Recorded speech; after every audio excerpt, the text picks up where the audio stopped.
Hello, everyone, and welcome to another episode of the Reckless Paradise podcast. I am your host, Dystro, and tonight's episode is another Throwback Thursday episode, but this one is a little bit different. This one is about a pay-per-view, hence the name, like Throwback Thursday.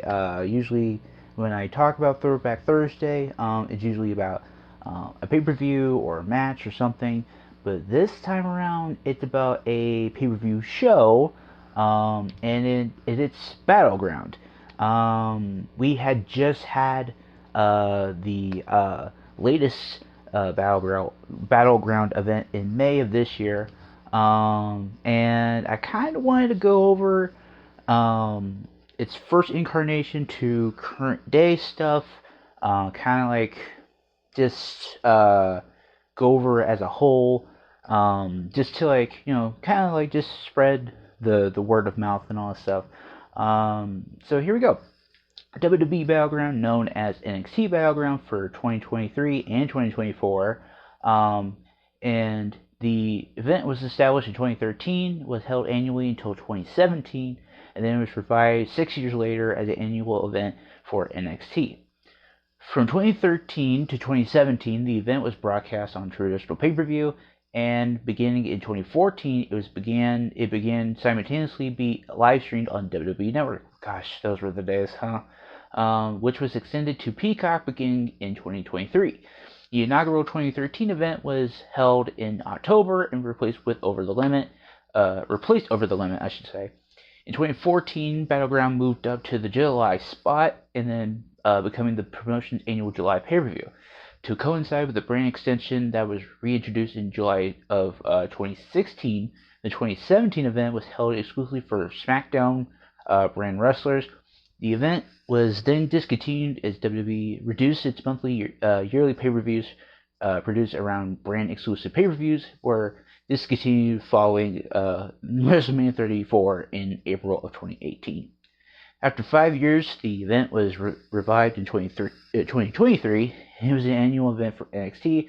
It was held in May, but was pushed back to June in 2024, and then returned to May in 2025.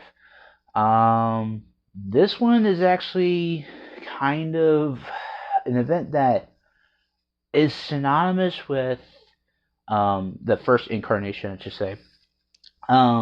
It was kind of like one of those things where it's just like, the match that I always think about when I think about 2013 Battleground is Shield versus the Rhodes Brothers. Because like tag titles were on the line, and if Cody and Dustin won, they would get their jobs back. And it was kind of like one of those things where it's just like, okay, well, like, why are we getting rid of the Rhodes and all that stuff? Kind of just being like, okay, well, fuck it, I guess. So here's a little history behind it. On July 29th, 2013, episode of Raw, the WWE announced a new pay-per-view titled Battleground to be held on October 6th of that year at the First Niagara Center in Buffalo, New York. It replaced Over the Limit, which had been held annually in May from 2010 to 2012. Guys, remember Over the Limit? But was going to be held in October 2013 before WWE decided to discontinue Over the Limit. The event returned in 2014 but was moved up to July, thus establishing the event as WWE's annual July pay-per-view. In addition to pay-per-view, the 2014 event was the first Battleground to air on the WWE Network. The 2016 event was regarded as the last pay-per-view event featuring wrestlers from both Raw and SmackDown before the newly instated brand extension went into full effect. After SummerSlam that year, monthly pay-per-views became brand exclusive, excluding the Big Four: Royal Rumble, Mania, SummerSlam, and Survivor Series. The 2017 event was in turn a SmackDown exclusive event. Battleground was expected to return in 2018 for the Raw brand, but however, the event was taken off WWE's pay-per-view lineup after WrestleMania 34 that year. Brand exclusive pay-per-views were discontinued, resulting in WWE reducing the amount of yearly pay-per-views produced, which, I mean, in retrospect, it's kind of one of those things that's like a blessing in disguise, because they were just like pumping those things out like it's nothing. and it didn't really give any room to breathe, like for any like storylines and all stuff, because it was like as soon as you're done with that next one, it's like you're on to the next one, and it's just like, okay, well, we have to get to this one first before we get to this and all stuff. So I'm actually kind of glad that they did that. I think they do that still to this day.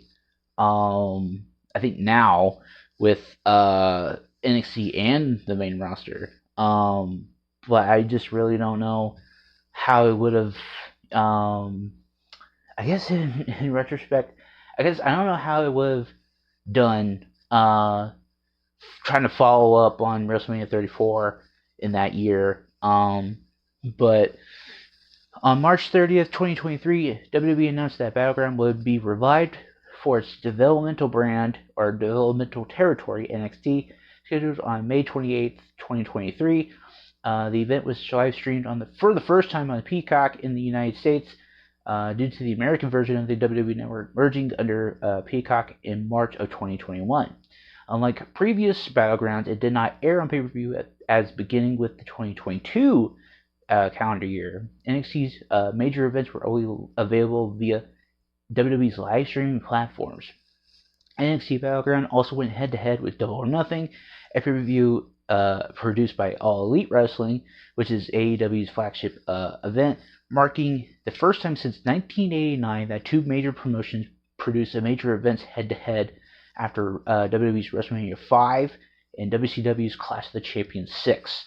A second NXT Battleground was scheduled for 2024, thus establishing Battleground as an annual live stream event for NXT.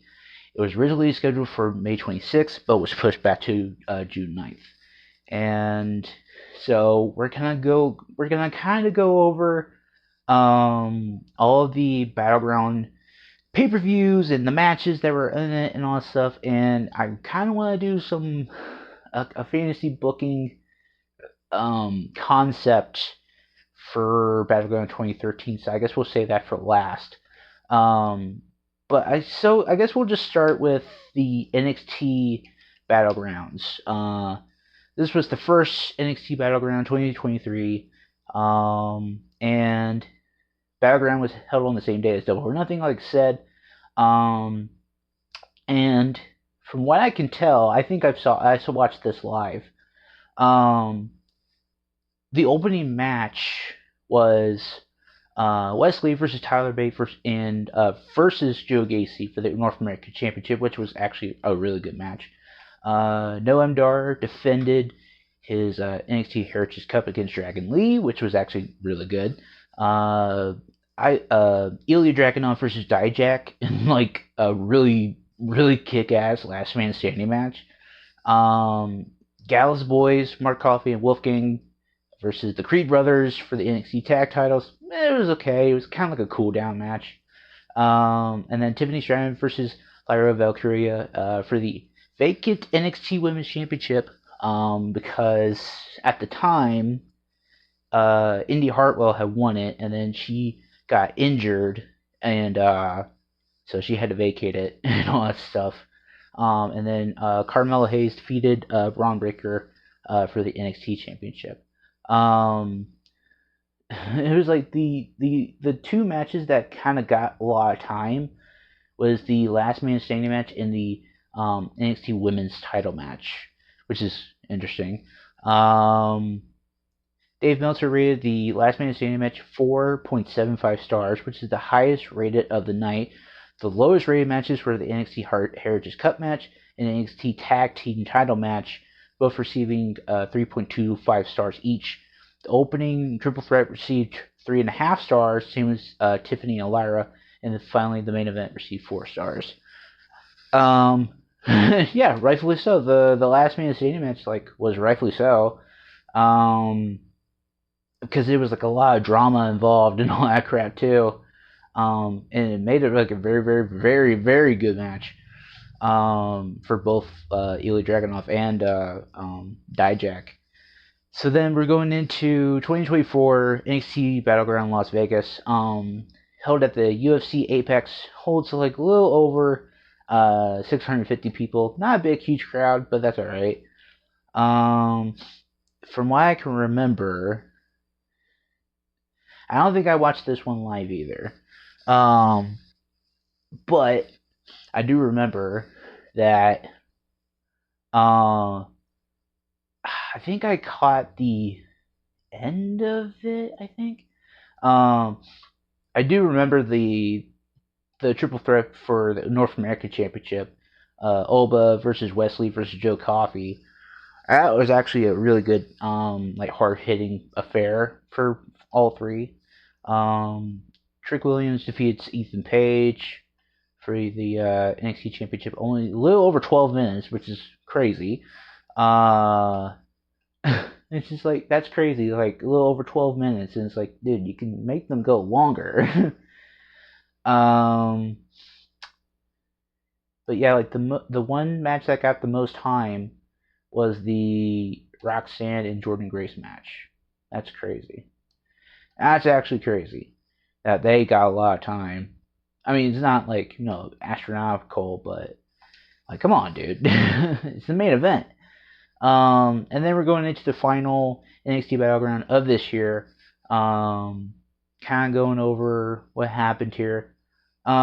This one was actually kind of a so-so kind of Battleground for me. I only watched. Oh no, that was Stand and Deliver. I thought I had watched this one live, but I was remembering wrong. It was Stand and Deliver that I watched that show. So the crazy thing is, the NXT title was semi-main, and then the TNA World title main evented an NXT pay-per-view show. Which is kind of insane, to be honest with you. It's kind of insane.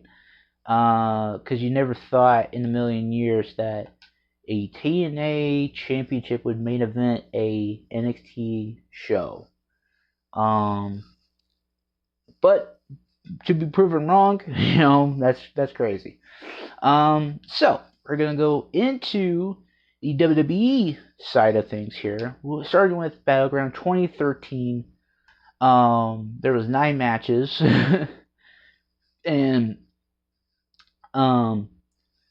so here's some of the card here. If you're following along at home, Alberto Del Rio versus Rob Van Dam ending in a submission in a hardcore match for the World Heavyweight Championship. Damn. Real Americans Swagger and Cesaro defeated Santino Marella and Great Khali. Wow, that's crazy. Curtis Axel defeated R-Truth to retain the IC Championship. AJ Lee defeated Brie Bella to retain the Divas Championship. Now, the match that I am kind of talking about is Cody Rhodes and Goldust versus The Shield, and it wasn't for the tag titles, but it was for to get Dusty's job back, and it was actually a really good told story. And if Shield had won, Dusty would lose his job at NXT trainer, and the Rhodes would be terminated from WWE. This match actually was a really good told story of kind of overcoming the odds and all that stuff. And then you have Bray Wyatt versus Kofi Kingston, CM Punk versus Ryback, and then Bryan and Orton ending in a no contest for the vacant WWE Championship.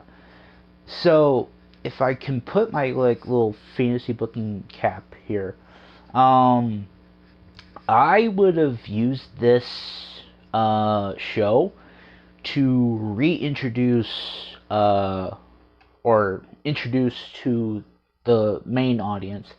I would have done War Games. And if you had done War Games at this event, I think people would buy it, because you have Cody Rhodes, Goldust, and Bryan on one side, and then you have the Shield, which is Rollins, Reigns, and Ambrose at the time, and Orton on the other side. And you're like, okay, well, who's going to be the fourth man on the face side? And then you have a returning Big Show to even the odds, and kind of like, wreck shop and all that shit, and plus you could still do the, like if Team Shield wins, Dusty would lose his job at NXT trainer and all that stuff.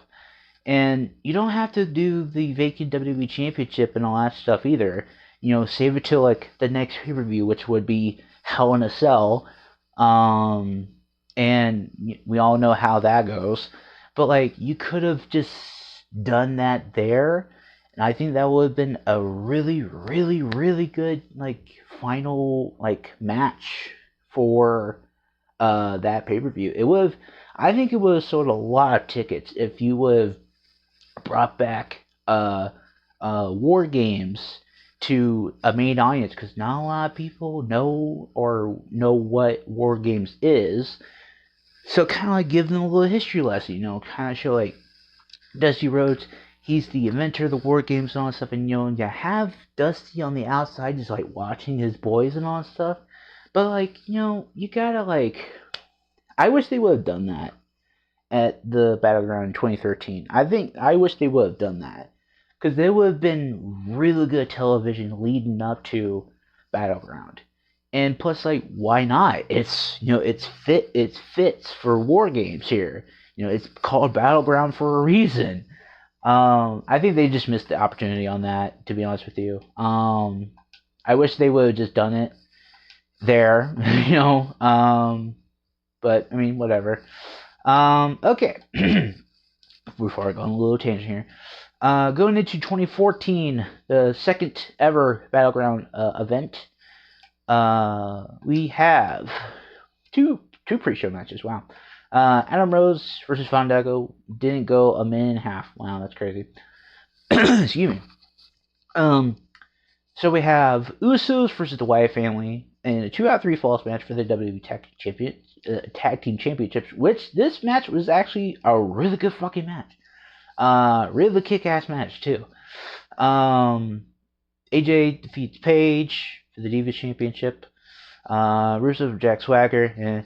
And, Bray Wyatt loses to Chris Jericho in 15 minutes. Wow, that's crazy.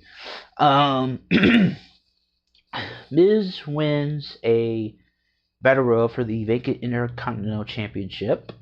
And then the main event was John Cena, Kane, Orton, and Roman for the WWE World Heavyweight Championship. It's not a bad card either. And it was in Tampa, Florida. That was actually kind of cool. The buy rate was 99,000 buys, which was actually kind of cool. What was the previous years before that? It was 114,000. Which that's a huge dip in buy rates at that time, because I think the biggest what was it? I think that's like the biggest thing that kind of like pushed it up was the Rhodes and Shield match. So the event received 114,000 buys worldwide, making it the second lowest number behind December to December in 2006. Yikes, that's not a good comparison either. And then you have like 99,000 buys, which I mean it's not bad, but it's not worse. I mean it could be worse. So going into Battleground 2015, the main event was supposed to be Lesnar and Rollins, and it was. Excuse me. So we have Randy Orton versus Sheamus, which was actually a banger. And I think that followed up their SummerSlam match as well. Primetime Players defeats New Day. Bray Wyatt defeats Roman Reigns. Actually, that was actually a good match too. Charlotte defeats Brie and Sasha by submission. Excuse me. An all-timer classic on this card too for the United States Championship, John Cena versus Kevin Owens, which was actually a really, really good match. And then the main event, like I said, Brock Lesnar versus Seth Rollins. Brock Lesnar wins by DQ. So it was originally ended in no contest, But the following night on Raw, Lesnar was won by disqualification. However, Rollins was still WWE World Heavyweight Champion because the title cannot change hands on a disqualification. Boo! And this is like during the point where Seth had turned heel for the first time, and turned on his boys, the Shield and all stuff. And this event received 76,000 pay-per-view buys, which it's kind of getting lower and lower every time we go into it, which is crazy.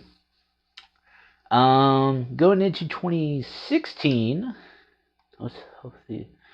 So there is no pay-per-view buy on this one, I don't think.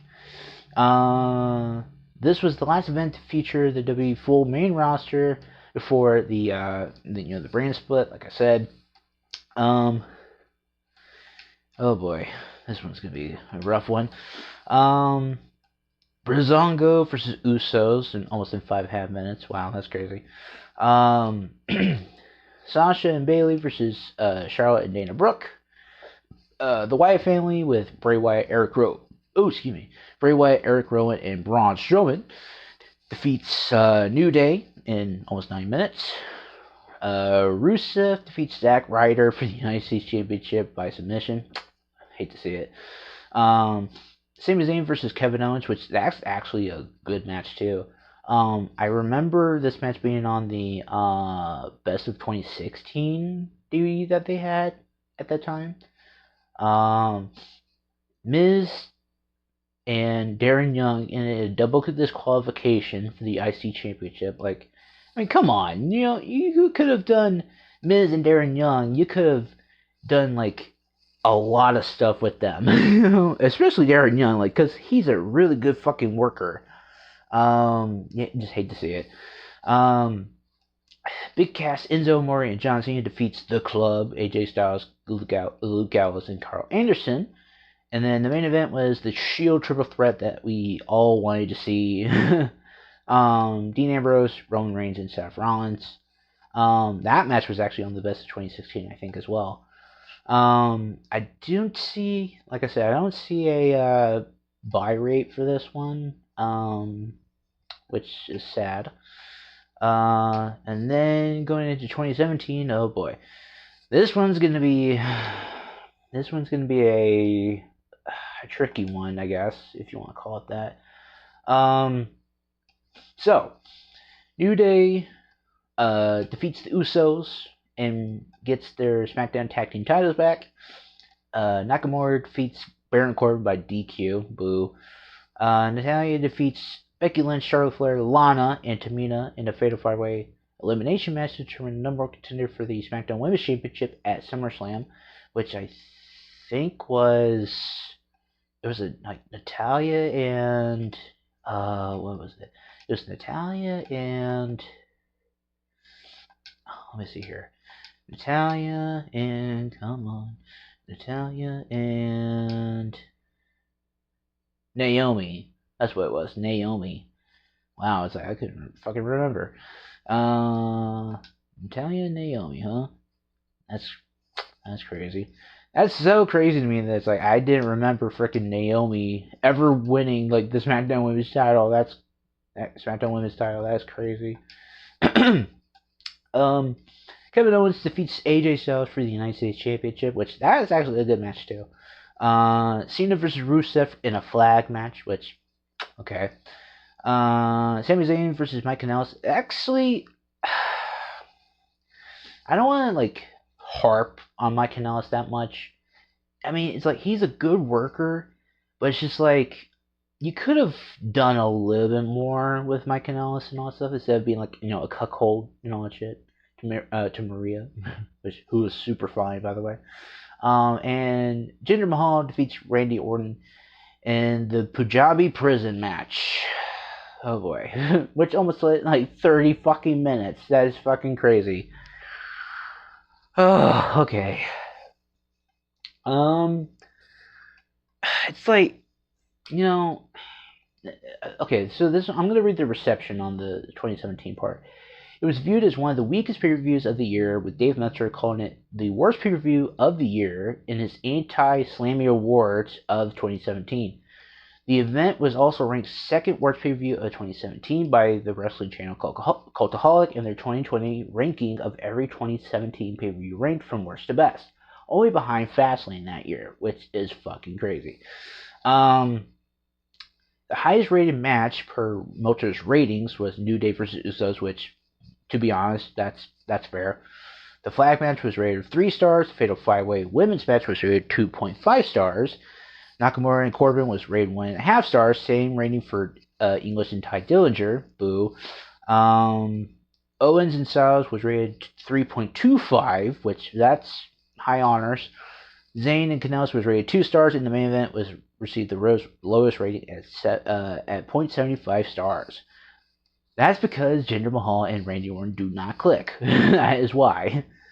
But yeah, it's like I'm actually kind of glad that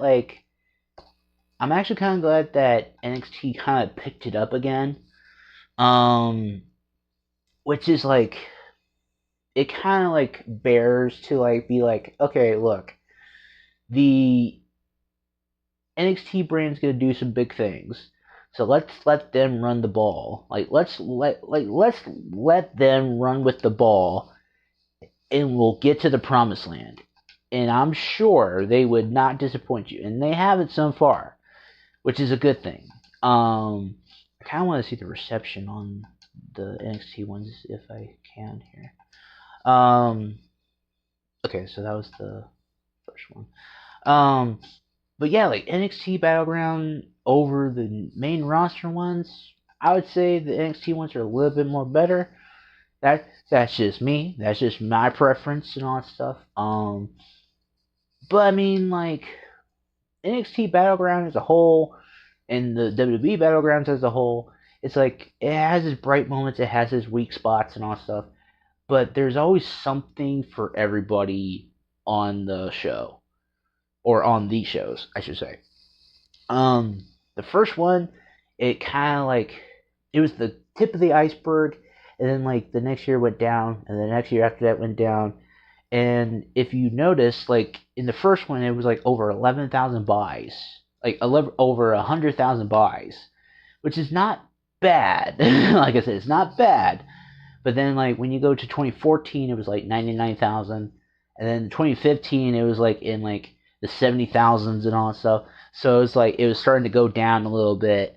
And then 2016 there was no buy rate. 2017 no buy rate. And then like you go into the NXT ones, it's like there's like no buy rates at all. Which I think is like one of those things where it's like the network was kind of like, you know, taking control of that. But yeah, if I had to pick a match, I guess from any of the Battlegrounds, I would say the Cena and Owens match from 2015. I'm gonna have to fact check myself here. Yeah, the Owens and Cena match from Battleground 2015. I think that's the one. Yes, I think so. Yes. Let me see here. Yes. John Cena versus Kevin Owens in 2015 for the United States Championship. That was during like the US Open Challenge Cena stuff too. Which love to see that. So yeah, that is gonna wrap it up for this Throwback Thursday of Battleground. And that is it for the show.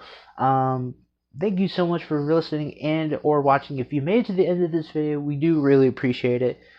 Please make sure to follow us on all social media, links in the description below, which will take you to our link tree, which will take you to our Instagram pages, Twitter pages, the podcast Reddit page, my gaming YouTube channel is on there.